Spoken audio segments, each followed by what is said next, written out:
something is going on this planet around the issue of biology.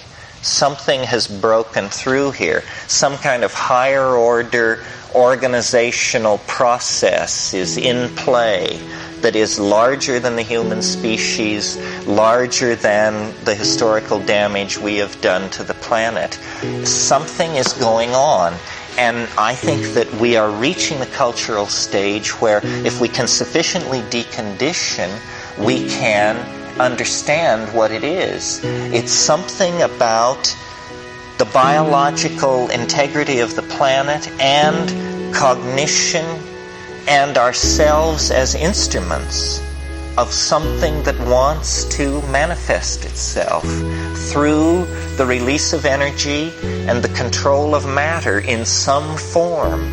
I mean, it's not clear whether we are preparing to build spacecraft the size of Manhattan that are going to go off to the stars and win an empire along the Milky Way, and that is our destiny, or whether we can go inward and, place our entire world in a single grain of sand and leave that grain of sand on an Indonesian beach somewhere and just retreat from the planet into some other dimension that we will create. Perhaps we can build a module and bury it on the moon and then radio transmit ourselves into its interstices and live in a simulacrum of a real world forever as a penance for what we did to the planet.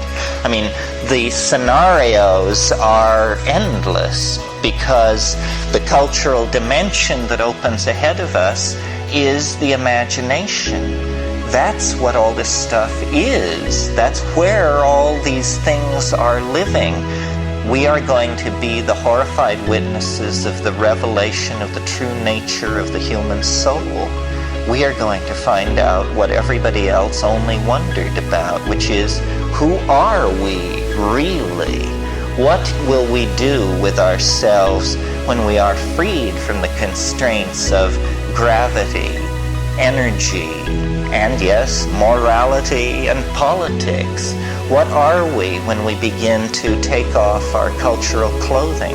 What kind of world will we build in the pure imagination? The engineering fantasies of those who would build spacecraft the size of Manhattan, hollow worlds with tilled fields and swaths of rainforests and savanna in their sides, that is the first step. The imaging of the mother world to prove that one cognizes the situation.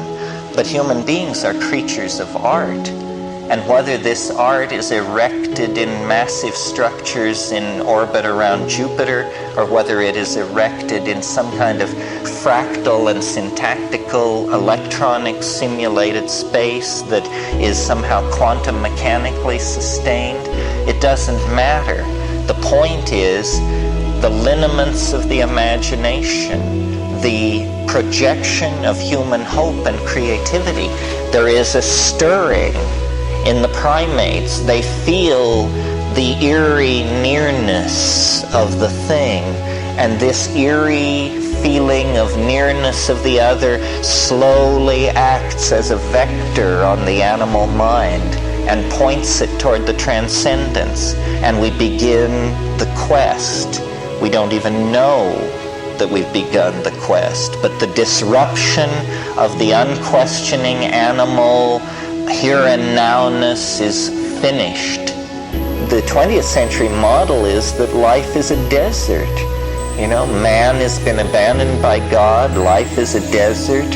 All ethics are provisional. All values are culture bound. Just bum, bum, bum, bum, rap. This is the modern situation. Everything is completely disensouled and dead and pointless. And then you discover, that the mystery is a rite